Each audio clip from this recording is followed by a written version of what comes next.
नैमिषारण्य शौनकादि ऋषिगण। एक समय की बात है, नैमिषारण्य नाम के पवित्र तीर्थ स्थान में शौनक आदि 88 ऋषि मुनियों ने एक प्रश्न उनके मन में है और प्रश्न का उत्तर जाने की इच्छा मन में चल रही है। उत्तर किसी को आता नहीं। शौनक आदि ऋषियों को उत्तर कौन देगा? जहाँ ज्ञान होगा। ज्ञान कहाँ होगा?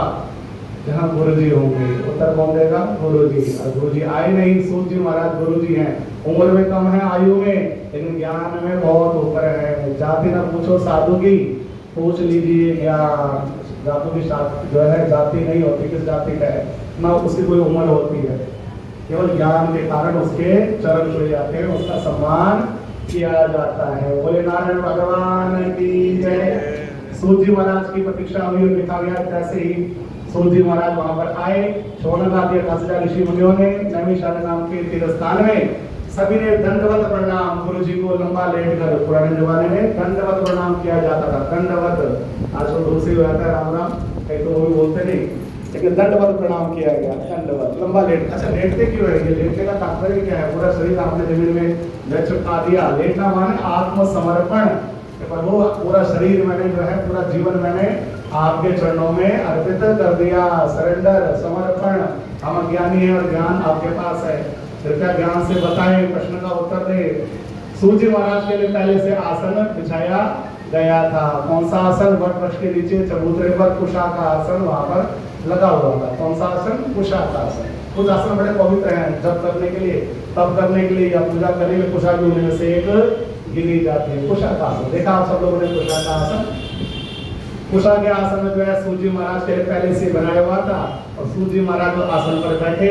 और जब सूत जी महाराज यानी गुरु जी बैठ गए, उसके बाद सभी को आदेश मिला, सभी चुपचाप अपने स्थान पर हाथ जोड़कर चुपचाप अपने स्थान पर सब लोग बैठ गए। और बैठने के बाद पहला ही प्रश्न शौनक आदि ऋषियों ने नैमिषारण्य नाम के तीर्थ स्थान में किया कि हे गुरुदेव, कलयुग के मनुष्यों का कल्याण कैसे हो? कलयुग के मनुष्यों का कल्याण थोड़ा सा आगे ले आओ कुर्सी। क्योंकि मनुष्य जो है कलयुग का ये भक्ति से भी दूर हो गया और विद्या से भी दूर हो गया है। ना विद्या का समय इसके पास, ना भक्ति का समय इसके पास। तो कल्याण कैसे होगा? नित्य कल्याण के लिए कोई उपाय बताएं। हमारे मन में प्रश्न था, आपस में बहुत विचार विमर्श हुआ, किसी को उत्तर नहीं आया, तो आपकी प्रतीक्षा हम कर रहे थे। हम अज्ञानी हैं और आप ज्ञानी हैं। हमारे अज्ञान रूपी अंधकार को अपने ज्ञान रूपी प्रकाश से आप कृपया दूर करने का प्रयास करें। सद्मार्ग हमें दिखाएं, सही मार्ग दिखाएं। बोले हे शौनक आदि ऋषियों, पहले तो आपने जन जन के कल्याण के लिए बहुत उत्तम प्रश्न पूछा है, बहुत अच्छा प्रश्न पूछा है। तो ये प्रश्न ऐसा है जिससे समाज का कल्याण है, अपने कल्याण के लिए नहीं पूछा गया, समाज के कल्याण के लिए पूछा। बोले नारायण भगवान की जय। समाज के कल्याण के लिए। बोले सुनो, एक बार यही प्रश्न नारद मुनि ने अपने आराध्य भगवान नारायण से किया था।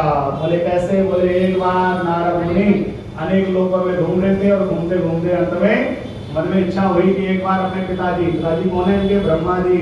बोले मेरे पिताजी ब्रह्मा जी ने सृष्टि बनाई, सारे 14 लोग बनाए। 14 लोग हैं, इसके अलावा और भी है 13 और। तो 14 लोग हैं, 7 ऊपर है 7 नीचे है, जमीन के 7 ऊपर है। और सबसे जो है बढ़िया उनको लगा, ऐसा मन में ऐसा भाव आया कि जो मृत्यु लोक, इसको बोलते हैं मृत्यु लोक, जो हमारे जहाँ बैठे हैं पृथ्वी लोक। बोले पृथ्वी लोक में आज चलना चाहिए, क्योंकि हमारे पिताजी ने जितने भी लोग बनाए हुए सबसे अच्छा लोग यही लोग है। क्यों? क्योंकि इनके पास बुद्धि दी गई है, बाकी लोगों में बुद्धि नहीं है। वहाँ तो आपने स्वर्ग और नरक और पाप और पुण्य का फल भोगने के लिए दिया गया। नाग लोग, ब्रह्म लोग, सत्य लोग, जप लोग, सत लोग, पाताल लोग, तो केवल अपने कर्मों की जो है इनाम में सजा देने के लिए है। केवल मृत्यु लोग जहाँ नए कर्म आप कर सकते हो, नए कर्म कर सकते हो, अच्छे या बुरे आपके हाथ में है। बोले आज मृत्यु लोक में चलते हैं। नारद मुनि यहाँ आए, उम्मीद ये थी, आशा ये थी कि प्रत्येक मनुष्य यहाँ पर सुखी होगा। सुखी सर्वे भवन्तु सुखिनः, सर्वे सन्तु निरामयाः, सर्वे भद्राणि पश्यन्तु मा कश्चित् दुख भाग भवे। कहीं भी दुख न हो, ऐसा लगा उन्हें कि दुख नहीं होगा, क्योंकि बुद्धि है इन लोगों के पास। और यही सोचकर जब नारद मुनि अनेक लोगों में घूमते घूमते अंत में पृथ्वी लोक में आए, मृत्यु लोक में आए, तो यहाँ देखकर लोगों की दुर्गति देखकर उन्हें अत्यंत दुख हुआ। क्यों? क्योंकि हर घर में केवल दुख ही दुख भरा हुआ था। नानक दुखिया सब संसार। पहले घर में देखा धन की कमी, वहाँ दुख का कारण क्या है? रोने का, कि शाम की रोटी का पता नहीं, कल क्या होगा या नहीं होगा, आटा ड्रम में आटा होगा नहीं होगा ये पता नहीं। अन्न की कमी, धन की कमी, समस्या है। चलो ठीक है। दूसरे घर में देखा धन इतना ज्यादा है कि सेठ जी को इसलिए नींद नहीं आ रही है, घर में करोड़ों रुपए बोझी में बंद हैं, ये ना मुझे मेरे गुप्तचरी मार डाले, है ना, कोई गोली में मार डाले, प्लेन की गोली खाकर काम चल रहा है, धन इतना ज्यादा है, ये समस्या बनी हुई है। पहले घर में धन कमी है, ये समस्या। तीसरे घर में देखा पुत्र नहीं है, करोड़पति, बच्चा नहीं है, पंडित जी बच्चा नहीं है, आगे खाएगा कौन? गद्दी होता है ना बच्चे के साथ माता पिता का, ठीक है जी। चौथे घर में देखा है ऐसा नालायक बच्चा माँ बाप की गर्दन पकड़ रहा है, पैसे लाओ मौज मस्ती के लिए, पैसे सुन रहा उनकी, अपन ही चला रहा है, वो रोते हैं कलपते हैं, भगवान हमें उठा ले, ऐसे बच्चे से ना होता ज्यादा अच्छा था। देखा है तो दुर्गति हो रही है, हर घर में केवल दुखी दुख है। तो कलयुग में हर घर में दुखी दुख, बड़ा दुख हुआ उनको, बड़ा दुख हुआ कि बुद्धि होने के बाद भी मनुष्य इस बुद्धि का प्रयोग सदुपयोग क्यों नहीं कर रहा, धर्म के मार्ग पर क्यों नहीं चलता। अच्छा, दुख दूर करेगा कौन? करेगा कौन? ये, इसके अलावा कोई नहीं कम करने वाला। दूर नहीं करेगा, काम अवश्य करेगा। ये समस्या यही से उत्पन्न होती है कि इसकी शरण में कोई जाता ही नहीं है, समय नहीं है।